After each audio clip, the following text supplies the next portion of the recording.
Hello and welcome to another edition of Currently in Quincy. I'm Joe Catalano. On today's program, we learn all about the upcoming Harvesting Hope fundraiser for Dove. Domestic violence ended here in Quincy. First, though, as always, we take a look at the weather and the news for you. Currently in Quincy, it's overcast out there, 68 degrees right now. The clouds will win out today, maybe a few sunny breaks, not as warm as it's been. Highs today in the lower 70s this afternoon. Cloudy evening tonight, lows drop off into the lower 60s. Looks like a soggy Saturday on tap with rain and showers off and on throughout the day tomorrow, and decidedly cooler as well. Tomorrow's highs will only be in the mid 60s. We will salvage the rest of the long weekend, though. Sunday's looking very fall-like. It'll be brisk and breezy, but dry with sunshine, and high Sunday only in the lower 60s, and about the same thing on Monday, mix of sun and clouds. Highs again in the low 60s. Most of next week actually looks very nice. But for right now, it's 68 degrees with clouds here in Quincy. Checking news for you today, the new Dr. Rick DeCristofaro Early Learning Center here in Quincy will be opening soon. At this week's City Council meeting, officials learned that that new center is nearing completion and will be ready to begin accepting students early next year. Quincy School Superintendent Kevin Mulvey says the new center will provide a new sense of community for students with autism and learning disabilities. I'm on the board of the South Shore Educational Collaborative, and I know Mr. McCarthy had mentioned that earlier. That is the school where many of our students go. Many of our students are outplaced outside of Quincy because of their disabilities, particularly students with autism. And Quincy does a phenomenal job with regard to making sure that our schools in Quincy are community schools, building communities within each student's home district. One of the voids in that area was developing community for our students with special education, particularly the area of students with autism and other serious disabilities that required us, because of the lack of resources in Quincy, to place students outside of Quincy, which prevents those students and families from developing the communities that other students have here in the Quincy Public Schools. This school is a game changer now because we have the ability to bring community to those families and to those students where we weren't able to do that in the past. Now all of our students in Quincy have the opportunity to become a part of their own school community. And certainly this school, the state-of-the-art school that it is, will allow that for our students with autism and other serious disabilities. And I can't be more proud of our city leadership. That new center has 30 classrooms on 3 floors with a bathroom in each classroom. The center also features a full kitchen, cafeteria, and is fully air conditioned. It will have space for 350 students in grades K through 8. The $30 million project received $15 million in state and federal funding.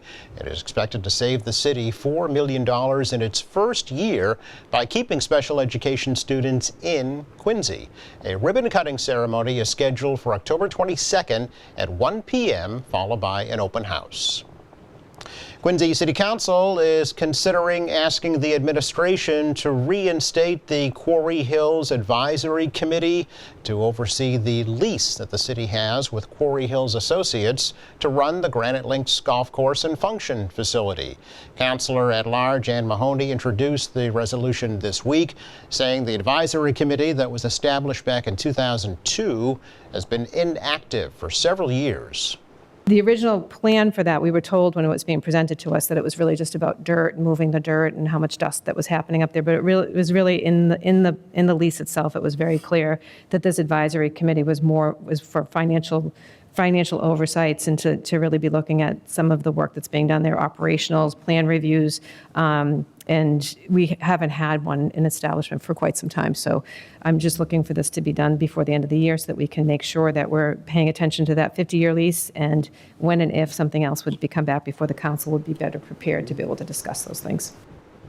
Mahoney's resolution comes after Quarry Hills Associates paused a proposed 99-year lease with the city recently, citing concerns about the intersection of Raschuti Drive with Willard Street, as well as the current challenging economic climate. Two Quincy city councilors say the current zoning ordinance for marijuana establishments in Quincy is forcing a disproportionate number of those facilities into their sections of Quincy. Ward 2 Councilor Anthony Andronico and Ward 4 Councilor James Devine are asking the city to amend the zoning so that marijuana retailers can be spread more evenly across the city. Andronico says it's a matter of fairness. Where by right, there are only a select few areas within the city that you can actually place these facilities. The Fort River Shipyard being one, of course, out in West Quincy by Quarry Hills itself. So with that said, we were hoping to pass this resolve to have the planning department, planning board, inspectional services include as part of their overall review of our zoning code that we had passed earlier this year. Just re-examine what we have in place for the establishment of retail marijuana shops. And I think just like you wouldn't want all of our liquor stores to be in one neighborhood in all of Quincy, I don't necessarily think it's right that all of the retail marijuana facilities also be located in just one area of the city or another. So I appreciate Councilor Devine working on this alongside me. There is currently a recreational pot shop at the Fore River Rotary. Another was just approved for Liberty Street. A third one is eyeing Brook Road. Plus, the medical marijuana dispensary on Raschuti Drive has expressed an interest in selling recreational marijuana.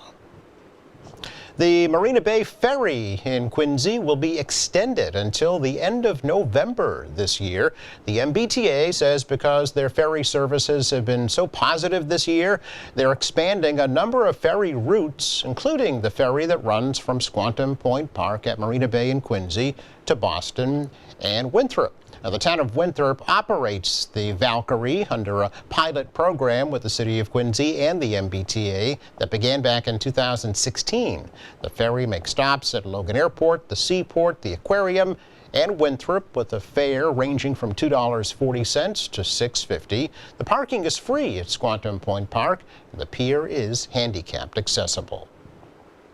Well, this is Banned Books Week, and here in Quincy, Thomas Crane Public Library is marking the occasion with a read-in tomorrow.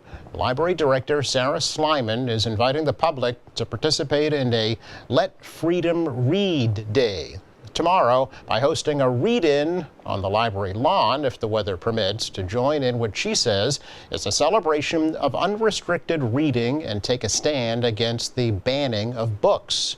Banned Books Week was created back in 1982 in response to a sudden surge in the number of challenged books in libraries, bookstores, and schools.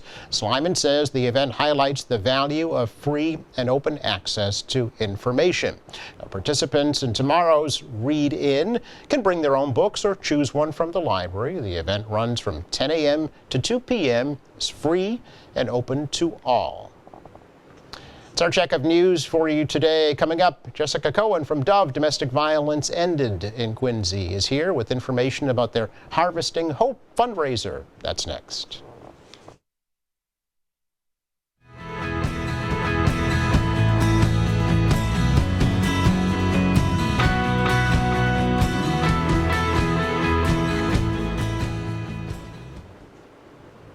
Welcome back. October is Domestic Violence Awareness Month, and here in Quincy, that means Dove Domestic Violence Ended will be celebrating again with their Harvesting Hope fundraiser. It's coming up later on this month, October the 20th, at the Marriott Hotel here in Quincy. That also means Jessica Cohen's back to tell us all about it. Good to see you, Jessica. Good to see you, Joe. Thanks for having me. Oh, it's such a pleasure always to feature the folks from Dove with just amazing work that they've done for the past 45 years, right? 45 years. Yeah. We're celebrating our anniversary this year. Wow. Have you been having events all year long?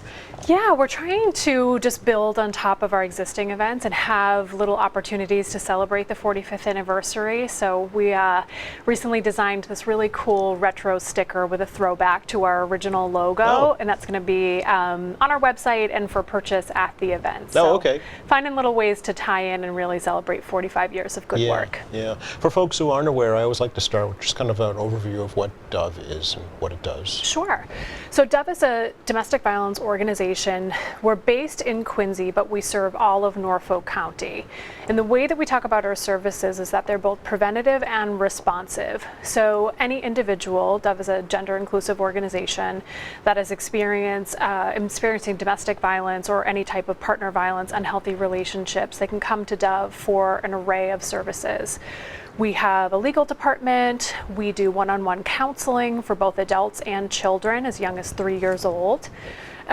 We do support groups. We have an emergency shelter program. We're in 8 local police stations.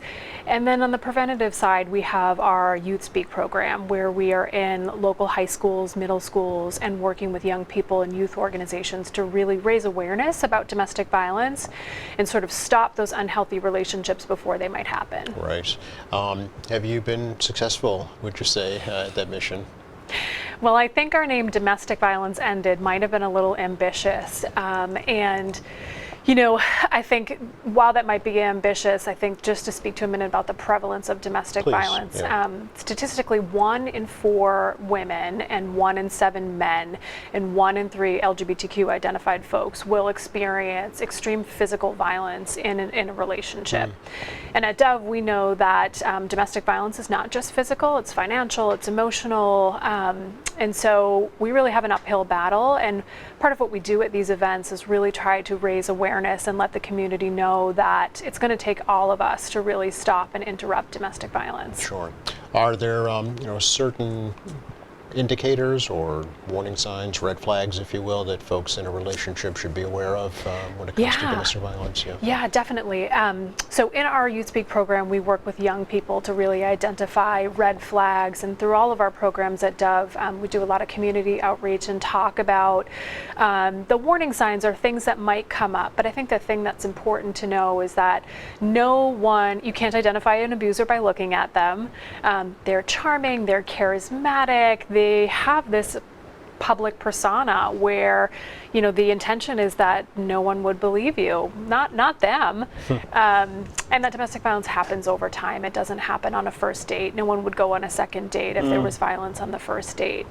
So we do a lot of work and training around what are those red flags and really leaning in and trusting your gut when it tells you something's not right here, to believe that. I would think, too, with the prevalence of social media, that is another avenue that abusers can use, right, to target their victims. Yeah, that third-party communication and having your social media and fake accounts and communicating with your friends, trying to get information about you. It's a really tough thing for us to navigate. Yeah. Talk a little bit about the folks who are doing all this hard work, Jessica, and your staff that are behind the letters of Dove. Yeah, I mean, we have an incredible team at Dove. I'm blessed to work with the folks that we work with. Majority of us have really been around for a while, and then we've hired on a couple of new, really great staff members. So the work that they do is really important, really special.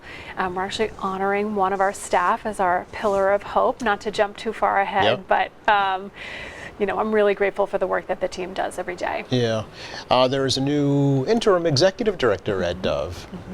Yeah, so in June, Sue Chandler, our longtime executive director, Sue had served Dove for about 13 and a half years, made the decision to transition out and sort of focus on family and focus on herself. And Sue, we were really grateful to have her as our leader for such a long time. And part of what happens when you're an executive director for a long time is that it is a good option to have an interim person kind of come in, take an assessment, a lay of the land of the organization, and get us ready for who our next leader will be. Sure. So stay tuned for that. Okay, so Dr. John Lloyd is the interim? Dr. John Lloyd is with us for an interim executive director position, so about a year. So his engagement will probably be wrapping up this summer, but we're really grateful to have him in the meantime. It's been really nice getting to know him and working with him. Very good. There have been some challenges that you've had to face, funding challenges, right, at Dove just recently with some government cuts. Yeah, Dove is facing a 14% cut to one of our biggest government contracts, and that translates to about $112,000. Wow. And being a nonprofit with such a lean budget, unfortunately, that translates to staff positions for us. And so we have had to eliminate a staff position and are really looking to fill the gap. And it's why Harvesting Hope and all of our fundraising events, it's critical for them to be successful. Because without the staff in positions, folks won't be served. Was this state cut or local or federal cut? This was a government cut, so a federal cut. Federal cut. Okay, yeah, so I'm yeah. assuming you're lobbying congressman to put that back. Yeah. Okay. Yeah. But in the meantime, yeah, you've got Harvesting Hope coming up, and the name says it all, right? Harvesting Hope. What was the kind of the thought process behind that title? So this is actually our 18th annual Harvesting Hope, okay. And the way that we are sort of talking about it is that we're harvesting hope. We're sowing the seeds of change and the seeds of hope and planting seeds for our survivors, and really looking to continue to harvest and take care of our staff, the folks we serve. So it's an opportunity to both celebrate the work that we've done and really talk about and name what we're kind of up against, and get some rallying support from our community to stand behind us. Yeah. I mean, the first step for a victim must be the biggest step, right? Just to be able to say, oh, I am a victim of abuse. Yeah. That's a huge hurdle to overcome. You know, for folks who haven't experienced it, it might seem obvious, you know, but for folks who are in it, it's very difficult. We often say that we're not the first person that people tell that they are experiencing domestic violence, because to come to me, you have to know that that's the position you're in. And so we do trainings with hairdressers, doctors, dentists, the informal people in your life that you sort of share this information with, that might be able to say, you know, I'm worried about you. The things that you're saying actually sound concerning. I think that you might want to reach out to these folks. And so we're grateful to the partnerships we have.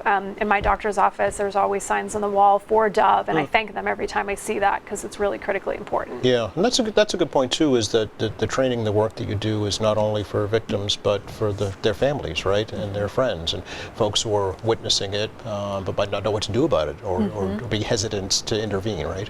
We get lots of calls on our hotline, our 24-hour hotline, from concerned parents, friends, someone who's working with someone in a mentorship capacity who's really worried but doesn't know how to be supportive. All right, let's talk about the event itself. It's Harvesting Hope 2023 Gala and Fundraiser, Friday, October 20th, 6 to 10 p.m. at the Boston Marriott up in Quincy, where it's been for quite a while now, right? Yeah, for as long as I can remember, it's been at the Marriott.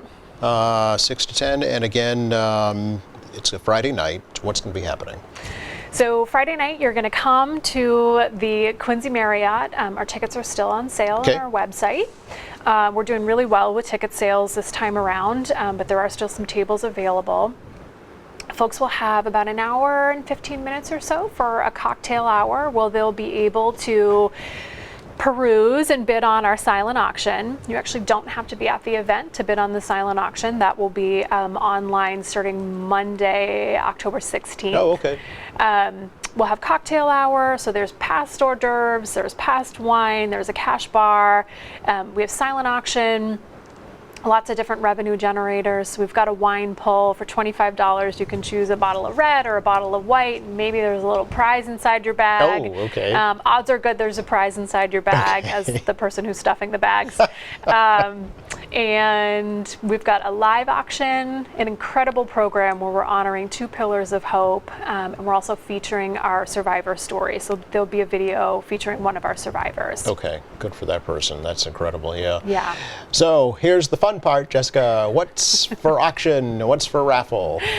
Auction and raffle. Okay, so on our website right now, there's a little tab called with Harvesting Hope on the side. Folks can purchase raffle tickets for a 4-night stay at Kilkea Castle, which is a castle in Ireland. Okay. That package comes with round of golf for 2, a whiskey tasting, massages. So it's the real deal. You're staying in a castle in Ireland. And tickets can be as much as $10 or as little as $10, and they go up in increments there. So imagine spending $10 and getting to go to Ireland. That would be pretty cool. Oh, yeah.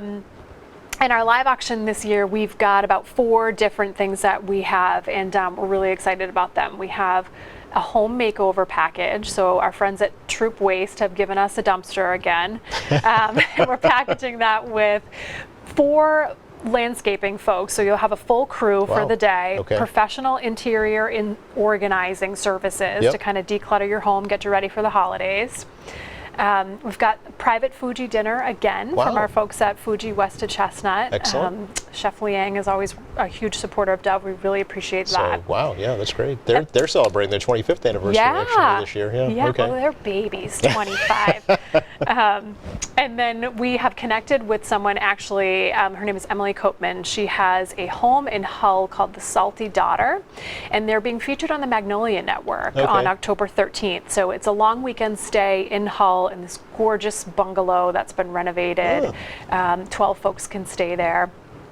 And lastly, our second pillar of hope, Lindsay Height, who is a Weymouth photographer, is donating this massive $7,000 beautiful photo session, photo album. Everything is included. Wow. So we're so grateful to all of our Dove supporters. Super prizes, yeah. Folks have really stepped up to help out, so some really quality stuff. Who's your auctioneer for the live portion? So we're working with Erin Ward, our auctioneer from Star Benefits Auctions again. She is someone who knows Dove well and also has herself and her family have personal connections with domestic violence. So we really appreciate working with folks that this is more than just an event to them. Yeah. It matters, and the money that we raise is important. Sure. I bet you find that all the time, Jessica. Folks that have benefited from Dove or experienced domestic violence want to give back, right? Absolutely. Yeah. My coworker and I were walking around and we were soliciting for items for a silent auction, and we had our branded Dove bags with us, and we were really touched. We were stopped by about 10 people everywhere we went saying, "Thank you so much. You helped. Are you with Dove? You helped me." And so that's what keeps us going. Absolutely. And a key point too, you work with law enforcement. You know, you mentioned you're in 8 different police stations. I know you work with the Norfolk County District Attorney's Office. So, I mean, really, you work not only to help the victim get out of their abusive situation, but also to start new. Yes. Right? Take their life back. Yes, Yeah. yes. Former Lieutenant Pat Glynn of the Quincy Sure. Police Department and his wife will be present with us Oh. at Harvesting Hope. So we're really excited to have them there. Yeah, very nice. So it's more than just an advocacy group. You know, it really is a group that seeks to break the cycle of domestic violence, right? Because it is cyclical. I'm sure Absolutely. you see it in families Absolutely. all the time. Yeah. Still tickets available, you mentioned? Tickets are available. Okay. Yep. For this week, we're actually running a special to honor Domestic Violence Awareness Month and our 45th anniversary. So up until, I think, Thursday of next week, tickets are sort of on sale for $150 each, or Okay. a table for $1,500. Okay. Tables get a little bit of swag and fun stuff on top of them, so there's an incentive there. Fun. Do you have a goal, a fundraising goal for the event this year? We do. Our fundraising goal is $200,000. I think that we are on track to get there. Excellent. And really hopeful to come over the top if we can, because Okay. every bit counts. So, I mean, you know, unfortunately, that's a good goal, certainly, but unfortunately, that'll just about fill the gap from the government cut, right? Yeah. So it doesn't leave a whole lot left. Yeah. Yeah. I always like to ask you when you're here, what do you need at Dove in terms of donations, volunteers, something for the emergency shelter, perhaps? Yeah, so we are rapidly moving into the holiday season, and we will start to kick off our holiday assistance program starting, so I turn into an elf on November 1st is my running joke, and we'll start our holiday assistance program, and so we'll probably be back to chat about that. Okay. But folks can reach out to us and be able to support individual families, our shelter, or help us purchase gift cards that we use Yep. to support our families throughout the year. Okay, and you know, typically there are also children involved, right, with these situations. Yes. So keep that in mind when you're making your donations or your gift card purchases. Yep. Yeah. Yep, And absolutely. anything at the emergency shelter that you need? So the shelter right now is actually dealing with some renovations. Oh, We okay. had, I feel like I say that every time, but we had an unexpected sort of a flood this summer, and our community office flood flooded last summer. Yes. So we're trying to stay on top of those kind of renovations, and I think we lost a lot of our donations that were stored down Oh, in our that's too basement bad. area. So we're still kind of doing an assessment on what did we lose, what do we need to replace, Okay. and then we'll sort of come back together with a more targeted pitch for that once Okay. we know. All right, so please let us know. We're happy to help you get that out. Great, thank you. Again, it is October 20th, Harvesting Hope fundraiser, the 18th annual this year, 6 to 10 p.m. at the Boston Marriott Quincy. Get your tickets online. Also, send an email to Dove if you have questions or concerns, or the 24-hour hotline as well. Absolutely.